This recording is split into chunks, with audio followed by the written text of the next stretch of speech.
Assalamualaikum warahmatullahi wabarakatuh. Alhamdulillah alladzi lahul mulku wa lahul hamdu yuhyi wa yumiit wa huwa ala kulli syai'in qadir. Asyhadu an la ilaha illallah wa asyhadu anna Muhammadan abduhu wa rasuluh. Allahumma shalli wa sallim wa barik ala Muhammadin wa ala alihi wa sahbihi wa man tabi'ahu ila yaumiddin, amma ba'du. Fa ya ibadallah, usikum wa nafsi bi taqwallah, qad fazal muttaqun. Wa qala tabaraka wa ta'ala fi kitabihil karim, a'udzu billahi minasy syaithanir rajim. Wa anfiqu mimma razaqnakum min qabli an ya'tiya ahadakumul mautu fa yaqula rabbi laula akhartani ila ajalin qaribin fa asaddaqa wa akun minas shalihin. Wa qala Rasulullah sallallahu alaihi wasallam, al-islamu ya'lu wa la yu'la alaihi. Shadaqallah wa shadaqa Rasulul karim.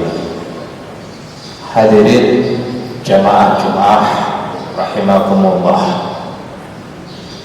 Ada satu fakta yang akhir-akhir ini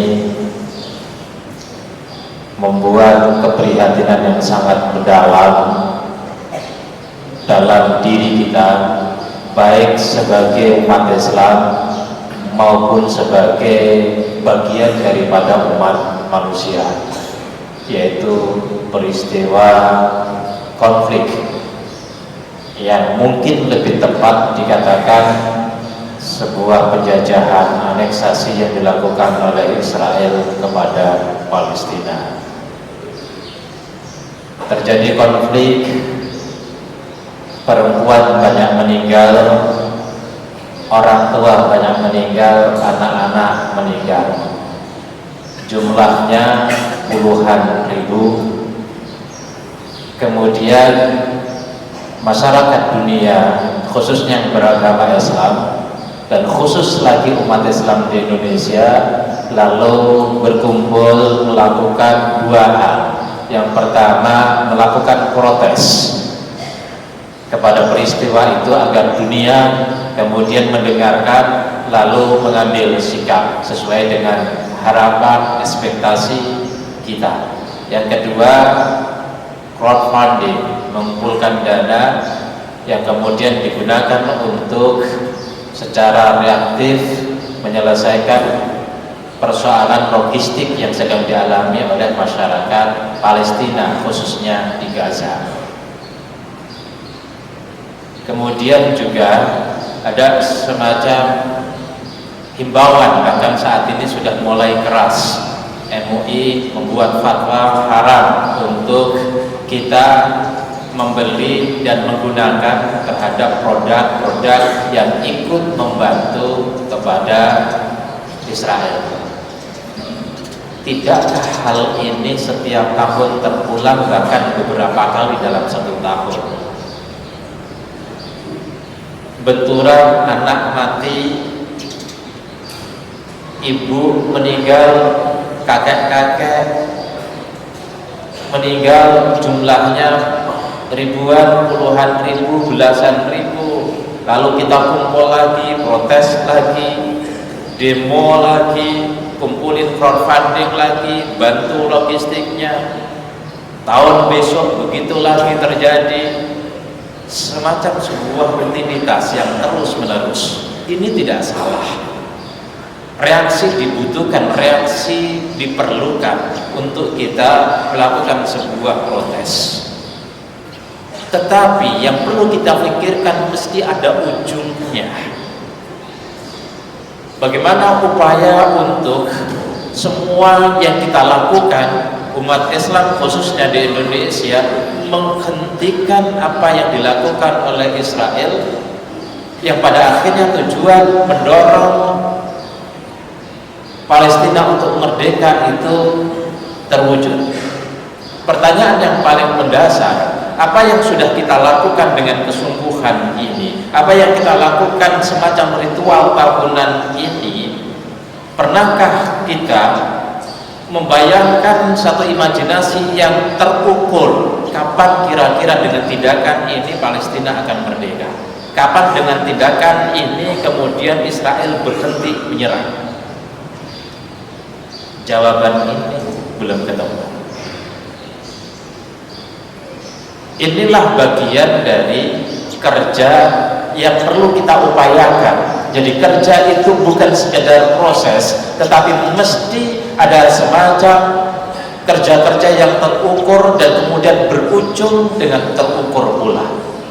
Hadirin Bapak dan Saudara jamaah sholat Jumat yang dirahmati Allah, kita seringkali mengatakan al-Islam ya'lu wa la yu'la alaih. Islam adalah agama yang jaya, agama yang luhur, agama yang tinggi melalui agama manapun. Mari kita breakdown. Keunggulan Islam itu, khususnya kemudian umat Islam memiliki referensi yang otentik, terbuka, komprehensif, dan rasional.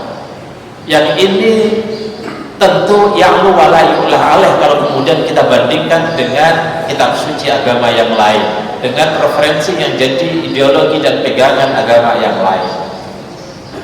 Kedua, umat Islam jumlahnya besar yang bisa dikapitalisasi menjadi sebuah kekuatan. Ini potensi. Bapak dan Saudara, yang ketiga, umat Islam adalah umat yang paling toleran. Dimanapun berada dia bergaul, lakum dinukum waliyadin. Agamamu, ideologimu, panutanmu silakan, selama tidak mengganggu kami. Mari kita berdampingan dan kita berkolaborasi untuk urusan sosial dan kemanusiaan. Urusan agama kita adalah urusan private. Silakan kalian beragama cara kalian, kami beragama cara kami. Sangat toleran dan ini dipraktekkan umat Islam dimanapun berada. Yang keempat, potensi umat Islam adalah umat yang menjaga betul etika dan moralitas. Maka kuntum khaira ummah ukhrijat linnas ta'muruna bil ma'ruf wa tanhauna 'anil munkar. Kalian sebagai sebaik-baiknya umat yang memiliki tanggung jawab moral untuk ikut berpartisipasi dalam kehidupan sosial, kehidupan kemanusiaan. Wa anfiqu mimma razaqnakum min qabli ayati ahadakumul maut fa yaqula rabbi laula akhartani ila ajalin qaribin fa asaddaqa wa akum minas sholihin. Ada ayat infak. Quran tidak menjelaskan ada orang menyesal ketika meninggal karena tidak sholat, menyesal meninggal karena tidak haji atau ritual dan ibadah makhluk yang lain, tapi ditegaskan ketika kalian hadir sebagai seorang manusia, sebagai seorang khalifah, tidak mengambil peran sosial apapun dalam kehidupan ini, tidak berpartisipasi dalam kehidupan ini, maka kalian meninggal pasti menyesal dan kalian ingin kembali diberikan kesempatan untuk hidup agar kalian bisa berpartisipasi. Itulah artinya infak, itu adalah artinya sedekah, dan umat Islam punya. Tetapi dalam konteks ini kurang apanya kita memberikan kepada Palestina. Crowdfunding satu hari itu bisa terkumpul 5 miliar, itu baru umat Islam di Indonesia. Pertanyaan yang paling sederhana, sebenarnya ada dua kelemahan umat Islam ini. Umat Islam menjadi tertinggal karena dua hal. Satu, sains dan teknologi tertinggal. Yang kedua adalah ekonomi tertinggal. Ada namanya satanic circle.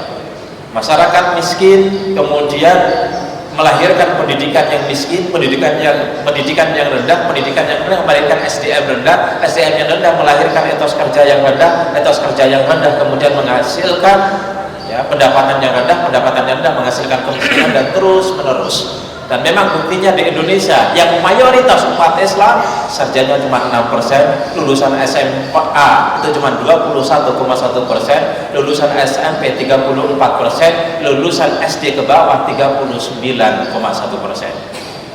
Dari sini sudah kita pahami bagaimana bergaining umat Islam, bagaimana politik umat Islam, bagaimana kemajuan umat Islam kalau dalam tingkat pendidikan saja masih cukup rendah. Hadirin Bapak dan Saudara, kalau kita lihat misalnya yang mendapatkan hadiah Nobel, terlepas dari barangkali ada manipulasi dan permainan, tetapi umat Islam yang mendapatkan hadiah Nobel sangat sedikit dibanding dengan umat yang lain. Negara-negara Muslim yang mendapatkan hadiah Nobel sebagai hasil penemuan riset jauh lebih sedikit dibandingkan. Ini harus menjadi sebuah otokritik. Kalau kemudian kita masuk di dalam kasus Palestina misalnya, kasus Palestina, Bapak dan Saudara yang dirahmati Allah, kenapa teriakan masyarakat Muslim di Indonesia tidak mampu memberikan pengaruh? Kenapa kebijakan protes yang dilakukan oleh pemerintah Indonesia yang notabene mayoritas penduduknya adalah Muslim tidak juga memberikan banyak pengaruh terhadap negara-negara yang lain untuk melakukan sebuah protes? Ini karena memang Muslim di dunia tidak memiliki kemampuan lobby dan tidak begitu dianggap dalam komunikasi global. Ini kemudian menjadi sebuah persoalan. Kenapa tidak dianggap? Sains dan teknologi kita sangat tertinggal.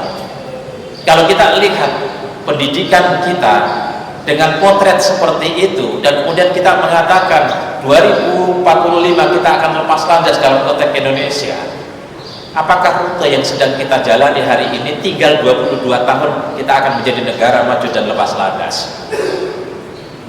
Kalau kita menyederhanakan analoginya, kalau kita mau ke Surabaya, perjalanan dari sini ke bandara setengah jam, kemudian ke bandara nunggu 1 jam, perlu 1 jam setengah, terbang 1 jam, 2 jam setengah baru sampai Surabaya. Tapi kalau rutenya kita tidak ke bandara, satu rute kita justru muter sampai ke Bandung, bagaimana kita sampai ke Surabaya 2 jam setengah? Kalau kemudian kendaraan yang kita pakai bukan mobil tapi beca, bagaimana kita sampai ke Surabaya 2 jam setengah? Artinya apa? Umat Islam mesti berpikir ulang soal target. Apa sesungguhnya target sehingga proses yang dilakukan itu terukur. Demo yang kita lakukan untuk membela Palestina, kira-kira tahun berapa apa yang kita lakukan hari ini kemudian berbuah hasil kemerdekaan Palestina? Saya yakin tidak ada yang bisa memberikan jawaban. Sehingga kerja-kerja kita tidak terukur. Soal ekonomi misalnya, Bapak dan Saudara yang dirahmati Allah, 1% umat orang Indonesia itu menguasai 50% kekayaan di negeri ini. 10% orang Indonesia itu menguasai 77% kekayaan di negeri ini, dan sisanya 23% diperebutkan 90% rakyat negeri ini, dan itu mayoritas adalah umat Islam. Bukankah kita sudah punya yang namanya bank syariah? Sejauh mana bank syariah ini mengambil sebuah peran untuk mendorong pertumbuhan ekonomi masyarakat Muslim di Indonesia? Kalau hanya berdiri, hanya membedakan antara ini akadnya adalah akad secara Islami, kalau di sana adalah akad secara konvensional, menurut saya terlalu kecil. Menurut saya tidak sebagaimana gaung yang ingin kita, yang sehari-hari itu diungkapkan ke publik. Apa gunanya bank syariah bermunculan kalau itu hanya beda akadnya? Kalau memang tidak bisa dikapitalisasi untuk mendorong perekonomian sehingga perekonomian itu menciptakan kesejahteraan dan keadilan bagi masyarakat. Hadirin Bapak dan Saudara yang dirahmati Allah, lembaga-lembaga lazis, Basnas, Lasnas, sejauh mana mereka berperan secara entrepreneur untuk mendorong pertumbuhan ekonomi bagi umat? Sebesar apa program-program proaktif ekonomi? Bapak dan Saudara, bukankah di dalam Islam didorong kita untuk berbisnis, untuk menjadi entrepreneur? Tetapi masyarakat mayoritas kita adalah menjadi masyarakat yang bekerja, yang kemudian mentalnya juga hanya mental bekerja. Selama masih seperti ini terus, jangan pernah berharap umat Islam itu kemudian menjangkau ideologinya ya'lu wala yu'lameh.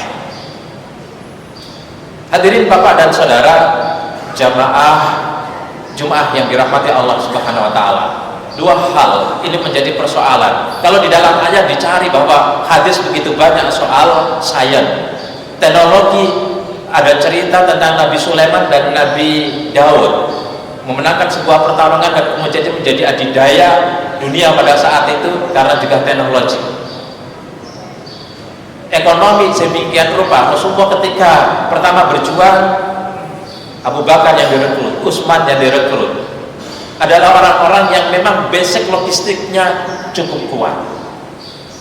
Dua hal ini yang kemudian terabaikan pada diri umat Islam. Pada umat Islam itu jumlahnya cukup banyak, kenapa tidak dikapitalisasi untuk membangun pertumbuhan ekonomi? Kalau boleh kemudian secara vulgar dikatakan, apalah artinya Basnas dan Lasnas kalau itu juga tidak pernah bisa menyelesaikan persoalan ekonomi umat jangka panjang? Apalah artinya bank-bank syariah bertumbuhan kalau itu tidak dikapitalisasi untuk menciptakan pertumbuhan umat dan juga meningkatkan SDM umat?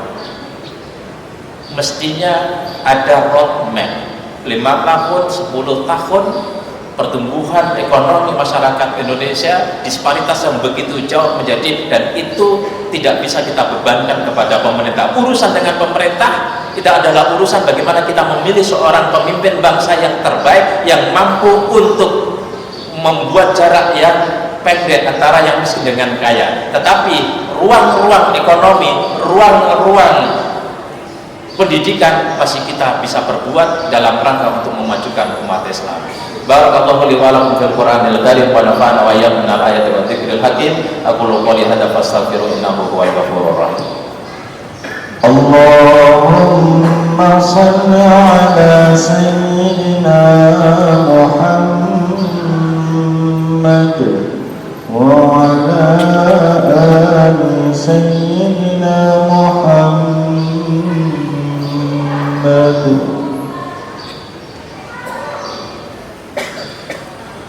Alhamdulillahilladzi hadana li hadza wa ma kunna linahtadiya laula an hadana Allah. Asyhadu an la ilaha illallah wa asyhadu anna Muhammadan abduhu wa rasuluh. Allahumma shalli wa sallim wa barik ala Muhammadin wa ala alihi wa sahbihi wa man tabi'ahu ila yaumiddin. Amma ba'd. Ya ayyuhalladzina amanu taqullaha haqqa tuqatih wa la tamutunna illa wa antum muslimun wa i'tasimu bihablillahi jami'an wa la tafarraqu. Al-ayat. Sadaqallahul adzim. Sebagai penutup saya ingin kutip satu ayat. Allah katakan, alladzi khalaqal mauta wal hayata liyabluwakum ayyukum ahsanu amala wa huwal azizul ghafur. Ialah Allah yang menciptakan mati dan hidup. Liyabluwakum, ada tantangan di situ. Ayyukum ahsanu amala, bagaimana tantangan ini memberi motivasi kepada kita untuk menyelesaikannya, dan kemudian kita menjadi ayyukum ahsanu amala, menjadi mampu untuk bersaing dan kemudian membangun prestasi lebih tinggi daripada yang lain. Itu yang disebut dengan al-Islam ya'lu wala yu'la alaih. Problemnya adalah umat Islam sering tidak memahami dan tidak sadar adanya tantangan itu, sehingga tidak memberikan sebuah jawaban atas tantangan itu. Inilah kelemahan kita yang paling fatal dalam diri umat Islam. Mari kita berdoa semoga Allah senantiasa memberikan kita pencerahan sehingga terbuka pikiran dan hati kita untuk mampu memahami setiap dinamika realitas yang sehari-hari senantiasa terus berkembang, dan kita mampu diberikan Allah untuk mengikuti dan menyelesaikannya. Bismillahirrahmanirrahim. Alhamdulillahirabbil alamin. Allahumma shalli wa sallim wa barik ala sayyidil mursalin. Allahumma ighfir lil mu'minina wal mu'minat wal muslimina wal muslimat al ahya'i minhum wal amwat. Allahumma innaka 'afuwwun karim tuhibbul 'afwa fa'fu 'anna ya karim. Rabbana zalamna anfusana wa illam taghfir lana wa tarhamna lanakunanna minal khasirin. Allahumma arinal haqqa haqqan warzuqna ittiba'ah wa arinal batila batilan warzuqna ijtinabah. Allahumma sallimna fid dunya wal akhirah. Allahumma sallimna wa ahlana fid dunya wal akhirah. Allahumma sallimna wa ahla Indonesia fid dunya wal akhirah. Allahumma barik lana wa balladana. Allahumma ja'al badanana tayyibatan maghfura ya arhamar rahimin. Rabbana atina fid dunya hasanah wa fil akhirati hasanah wa qina adzabannar. Alhamdulillahi rabbil alamin. Ibadallah, inna Allaha ya'murukum bil adli wal ihsan wa ita'i dzil qurba wa yanha 'anil fahsya'i wal munkar wal baghi ya'idukum la'allakum tadhakkarun wa la dzikrullahi akbar. Aqimus shalah.